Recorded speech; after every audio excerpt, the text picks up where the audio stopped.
Now at 11, Democrat lawmakers across the country joining forces with dozens from Texas. America, this is not a Texas fight. This is an American fight. We're tracking the battle over redrawing congressional maps as the standoff intensifies.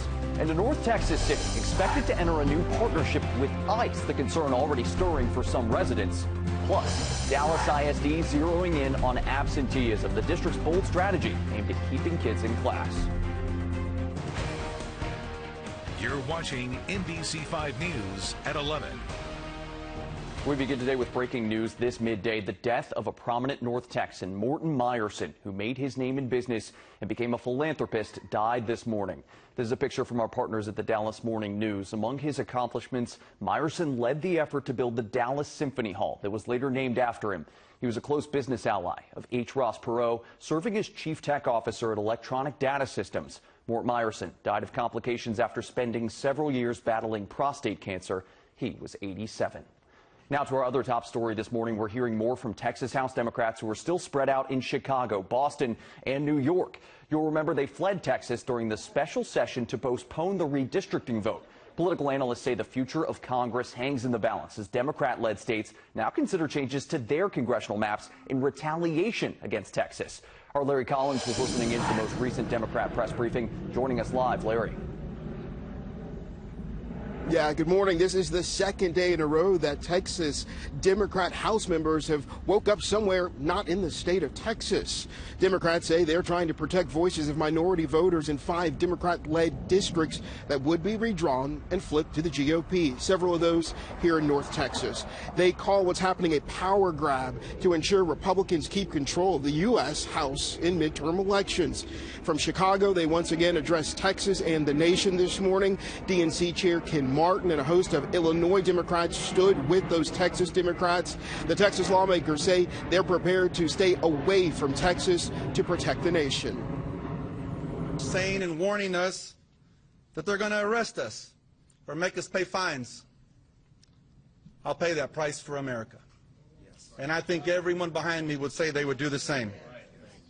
That would be a very small price to pay. I want to talk to America. America, this is not a Texas fight. This is an American fight. And we need each and every one of you involved and engaged. Civil arrest warrants have been issued for more than 50 state Democrats. Republicans say the Democrats abandoned the state and their duties. Republican leaders say the Democrat exodus is now holding up important votes like flood relief for Central Texas. Meanwhile, Illinois Democrats say they are dedicated to standing along with their Texas counterparts. Democrats are fighting back. We're not rolling over. And I've been saying to these Texas Republicans, if you want a showdown, well, you're going to get a showdown. And here it is right now here in Illinois. In Illinois, we don't sit on the sidelines. In Illinois, we don't take kindly to threats. And in Illinois, we fight back. If Trump and Texas Republicans won't play by the rules, we will look at every option available to stop their extreme power grab, and nothing will be off the table. Keep in mind, the stakes of the showdown have really become sky high. Political experts say this could now lead to a redistricting race across the country, with Democratic-leaning states like Illinois, California, and New York all vowing retribution, some already making plans to redraw their congressional maps. The Texas Democrats would need to hold out until the end of the special session. That's August 19th, but keep in mind the governor could call another. The State House set to convene again today at 1 o'clock. In Fort Worth, Larry Collins, NBC5. Larry, thank you. We'll continue to bring you updates on redistricting right here on NBC5 and online at NBCDFW.com. Now let's switch gears and take a look outside. Things looking very different from yesterday. Sunny skies and bright weather for North Texas. Let's get right over to meteorologist Ryan Jones this midday. Ryan, thankfully much quieter this morning. Yes, much quieter today, Keenan, and really we're going to see that for the foreseeable future. But we have to talk about our temperatures because at this time yesterday, we saw our temperatures in the mid to upper 70s. Very different story, already seeing ourselves near 90 for a lot of places. And I had to show you a radar replay because this is what was going through our area yesterday. yesterday early morning, and it's significant because we actually broke a wind gust record at 89 miles per hour Monday morning, and that is now the strongest wind gust we've had since 1953. So pretty significant, but definitely not the story for what our radar is looking like now. Seeing nothing out there, sunny skies today. And here's the thing, we do have a couple of things that I got to keep you aware of because we have an air quality alert that is happening in all of those areas shaded gray. So if you're a person who's sensitive with respiratory issues, just try and limit your outdoor activity, and really just try and make sure you're carpooling if you can. And we're not the only ones that are dealing with this air quality alert. We've got some Canadian wildfires happening up towards the north, which is causing multiple just air quality alerts all across the north and central part of the country. So that being said, again, limit your time outdoors and know that we do have some hotter weather on the way. We're going to talk all about that in my full forecast coming up. Ryan, thank you. New at 11, a traffic stop in Louisville led to the discovery of 285 pounds of marijuana. Now, police say an officer stopped a vehicle for having an expired registration Sunday. During that traffic stop, the officer smelled the odor of unburnt marijuana in the car and conducted a search. Officers found the drugs in a sealed compartment in the vehicle. You can see it all laid out there on the table. That driver was arrested and booked into the Denton County Jail. And happening today, the city of Keller is expected to enter into a new partnership with U.S. Immigration and Customs Enforcement. It's a part of ICE's 287G program, where local jails check the immigration status of inmates and send that information to the federal government. According to the mayor, Keller will be the first city in Tarrant County to form this partnership. It's an opportunity for the city of Keller to do something that, frankly, we've already been doing. For the last couple of years, anytime someone gets booked in our jail, we go through a background search and determine their legal status and inform the appropriate authorities. Now, the mayor says this move would just make that process official, with the federal government training some Keller police officers to check the immigration status of people housed at their city jail. Opponents say the partnership could hurt the immigrant community's trust in law enforcement. That change is expected to be made official at the city council meeting this evening at 5 o'clock. Also happening today, the Fort Worth City Council will consider pausing or suspending programs that appear to be tied to diversity, equity, and inclusion, or DEI. The goal is to align with executive orders from the Trump administration so the city doesn't lose out on more than $275 million in federal grant money. City staff recommends suspending any programs providing a benefit based on race, ethnicity, or gender. This also includes the duties of the city's Diversity and Inclusion Department. Now, we have an update from DART after a fire on board one of their trains last week. You probably saw the video already. DART says they are back to normal operations following repairs near the Arts District in downtown. Last Wednesday, flames and smoke billowed out of a DART train. You probably saw it all over social media, sending 6 people to the hospital. The NTSB is investigating the cause, but says it may involve the system that provides electric power to the train. Staying in Dallas, Dallas ISD will try something new this school year to cut down on students missing class. The district is partnering with an Oak Cliff nonprofit for a new Go to School campaign. Data from the 2022 and 23 school year revealed several schools in South Oak Cliff struggle with absenteeism. In 6 Dallas ISD schools, more than 30% of students were chronically absent. And the problem is defined as missing at least 10% of school days, or 18 days per school year. They are missing seat time. They're missing quality educational experiences that they cannot get back. And then the teacher has to go back and teach the students who were absent. It slows down the progress of the entire class. Now, the district is excited to see some change and take this program, which includes home visits and training for teachers, to other parts of Dallas ISD. And believe it or not, school is back in session this week for many districts across the country, which means back-to-school shopping is already in full swing. NBC's Brian Chung has more on the best deals going on right now. With August upon us, summer vacations are winding down, and back-to-school shopping is gearing up as students get ready to return to the classroom. But this year, families who are already feeling the financial strain from recent tariffs may be met with some sticker shock. Okay, I really like this backpack, but why is it $70? Shopping expert Trey Bodge says expect essential school supplies across the board to cost more. Many things are over 20% more, and that includes school supplies, pencils, pens, some tech items. And cost-conscious parents are grabbing supplies earlier than before. According to the National Retail Federation, 2/3 of shoppers began buying school-related items in early July. The top reasons, planning around sales and spreading out costs. Question, parents, how much money are we spending on our back-to-school shopping for our kids? Nationwide, the average all-in spending this year for a kindergarten through 12th grade student for everything from clothes and supplies to technology is a considerable $858, down from $875 in 2024. For a college student, parents plan to spend $1,326, also down from $1,365 last year. Spending is going to be down a little bit, but because items are more expensive in general, what that means is that parents and kids are going to be able to afford and buy fewer things. For Rachel Reyes, a mom of 2 boys, back-to-school shopping is already daunting, without adding on the extra expense. I refuse to pay $19 for a pack of 96 sharpened pencils. I was totally shocked by that sticker price. But Reyes found deals at Walmart that were even better than discount stores. There were folders for 25 cents and scissors for $1. Buying in bulk is helpful to split amongst your children. And take advantage of sales tax holidays that are still to come in a handful of states. Amazon also offering deep discounts with items under $5 that include snacks, lunchboxes, glue sticks, and notebooks.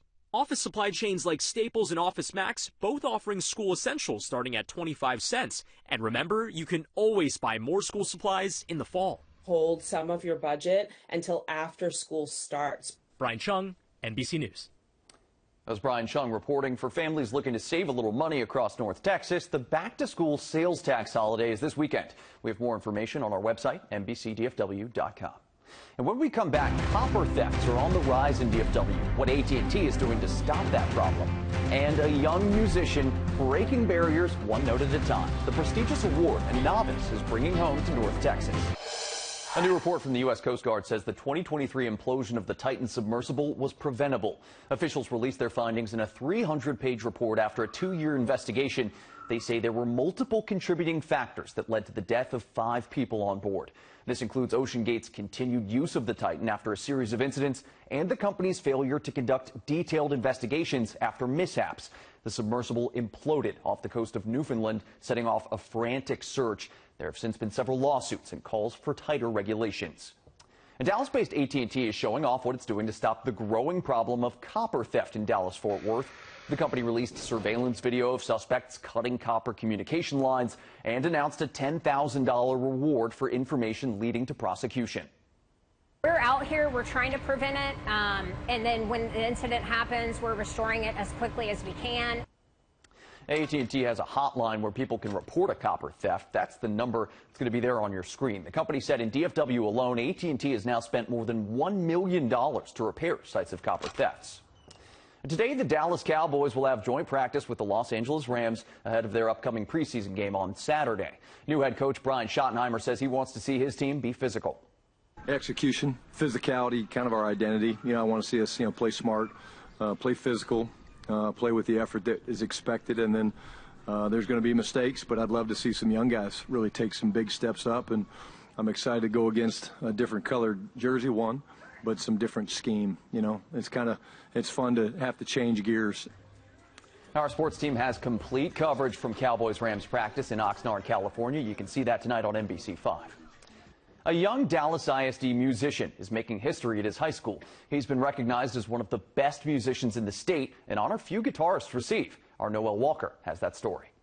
I think this is fine. Classes haven't started yet at Conrad High School in Dallas, but the bar is already set pretty high. That is Prelude in D minor. Angel Caro chose to perform the piece for the Texas State Solo Ensemble Contest. I was thinking to myself, like, what if I don't do good? What if I mess up? Because this is my only one chance to do the best I can. And once I got into the practice room, I was like, just stay calm, stay peaceful, and then I just started playing it. Not just playing the notes composed by Bach, but feeling them. I feel peace and calmness. It feels like I'm in outer space, just floating, just in my own world. The world we live in, I think, is in chaos, and this piece It brought me joy, it brought me peace and calmness, and that's why I chose this. It earned Angel an Outstanding Performance Award, one of only 3 guitarists in the state to receive it, and the first guitarist from his school to get it. Just the simple joy and look on his face, you know, it gave me, you know, joy to watch him kind of own his success. Even more impressive, Angel didn't start playing guitar until about 3 years ago. He's a type of student you don't have to say, practice your music. He is on it. Ready to start senior year on a high note. Something I have never done. I didn't think I would do this. In Dallas, Noel Walker, NBC5. No one tells a story like our Noel. So keeping the good vibes going here, happening right now, the Humane Society of North Texas is providing free basic vet care for the pets of older adults in Fort Worth today. That's until 4 o'clock at their clinic on Chester Street. It includes vaccines, microchipping, flea and tick treatment, and more. A lot of offerings there, and it's all part of this, the NBC Universal Nationwide Pet Adoption and Donation Campaign that runs all month long. This is the 11th straight year for the Clear the Shelters initiative. You probably know it well, seeing it on our air and on our website. We'll be taking donations well into September, and you can find details online at NBCDFW.com. And speaking of a little vibe, shift over to the weather. We're getting into August now, Ryan. I think everybody is anxiously waiting. When does the heat dome come on in force? You know what? It's funny you say that, because that's actually what we're going to be getting this week. We're going to see the heat kick up just a bit for us, Keenan. And we're already seeing some folks that are dealing with the heat dome, seeing temperatures. If you look over there at Phoenix and also in El Paso, 114 in Phoenix, 106 in El Paso. We're sitting within the mid-90s for today. Not to just brush over that. It is going to be pretty hot out there. But all over Texas, we see anywhere within the mid to upper 90s. And if we overlay, like Keenan was talking about, our heat dome, what does that look like? That's why we're seeing those temperatures soaring into the triple digits as you head back out towards the west, because that's where our heat dome is sitting right now. And as we go through the week, we'll notice that our heat dome will be strengthening, but also expanding gradually back over towards the east, which means we will be included within that heat dome that is strengthening, and our temperatures will respond due to that. So we're talking about temperatures getting all the way above normal near the triple digits. But first, let's just break down what's happening for today. As we head into the afternoon, we'll see our high temperatures getting all the way into the upper 80s. Lots of sunshine out there. Definitely a great day to go to the pool. But even though our temperatures will sit in the mid-90s, it will still feel like we're in the triple digits with a light southeasterly wind. All right, this is where we're going. From here, we're talking about temperatures getting all the way up to 98, 99 as we head through Thursday and Friday, and just continuing to stay around this a little bit more seasonable range, but still very hot for this time of year, especially as we start to see our ridge weaken going into the weekend. But that being said, make sure you are doing all the things we know to do, hydrating, wearing lots of sunscreen, because multiple days with heat like this, you got to make sure you're staying vigilant. Triple digit tracker showing that we've only had 3 triple digit days so far. Can you believe it? And the average that we normally get is just around 20. But here's the thing, even if we got a triple digit day every single day to our average last day on August 27th, we would still sit about an average summer that we have going into the summer. So we'll see how the triple digits start to rack up, especially as we go through the next couple of weeks. For the tropical outlook, really quickly, just wanted to talk to you about this in case you're not aware of what's going on, because we have 2 areas of development that we're watching in terms of what we're seeing as a potential threat to the U.S. We're looking at off the Atlantic coast, that 40% chance of development, as well as what we've got going back here in the Atlantic with a 50% chance of development. And we'll see how this starts to move as we head through the next couple of days, especially the latter half of the week, where we could see that Atlantic coast storm becoming a tropical depression. And also we have Tropical Storm Dexter, which is just a fish storm. So basically we call that when it's posing no threat to land. So it's just off in the ocean, not posing a threat to anybody, thankfully. So we'll be watching the tropics as we go through this week. All right, here's that 10-day forecast for you, just so you can see lots of sunshine. Temperature is back up into the upper 90s, so get ready for the heat, Keenan. You guys heard Ryan. Get those water bottles ready. Thank you so much, Ryan Jones. And stay with us. The 5 stories you need to know coming up next. And 5 stories we're following through the afternoon here at NBC5, including Texas House Democrats still spread out in Chicago, Boston, and New York. They say they're trying to protect voices of minority voters in 5 Democrat-led districts that would be redrawn and flipped to the GOP. Civil arrest warrants have been issued for more than 50 state Democrats. The House is set to convene again today at 1 o'clock. And the New York Stock Exchange, Texas, will move into a historic Oak Lawn office park. The big board says the historic Old Parkland campus will be its new home starting next year. The NYSE expects this location to open in 2026. And starting next fall, TCU plans to cover all costs for some students. The university announcing it's launching a new financial aid initiative called TCU for Texans. Qualifying students will also receive assistance for food and housing. Now, this only applies to in-state students who are first-year undergrads and eligible for Pell Grants. And take a look at this. Last month, Big Tex loaned a pair of his iconic boots to the Smithsonian Museum. His size 96 Lucchese's, I've got to think those are the biggest they've ever made. Now standing tall in Washington, D.C., they're being featured in a year-long exhibition starting later this month. But don't worry, the boots are just on loan and are a spare. Big Tex will absolutely be dressed and ready to go when the State Fair opens on September 26th. And ahead on NBC5 First at 4, tracking your sleep habits. The prime time for falling asleep and what it takes to get there today at 4. And we're going to move into the weather, Ryan. What's it going to look like in the next few days? Looks good. Well, we will see sunny skies out there, and we already see temperatures within the mid-80s. Here's the thing, though, as we head through the day, it's going to feel much hotter than that, already feeling like we're in the lower 90s, upper 80s right now, and that's only going to continue to be the story as we'll feel like we're in the triple digits. Here's the thing, our temperatures only go up from here, especially as we go into the latter half of the week where we're seeing temperatures near triple digits. Sunny skies out there, Keenan, but make sure you stay hydrated. Yeah, going to get toasty. All right, coming up on Texas Today, we got a lot going on, including NCT RCA. They're helping small businesses, plus a preview of the documentary American Sons, and learn about the Black Dog partnership with Clear the Shelters. Stay tuned. Texas Today is next. And again, thank you all so much for joining us here on the Midday. I'll be back here with The Connection in the next hour.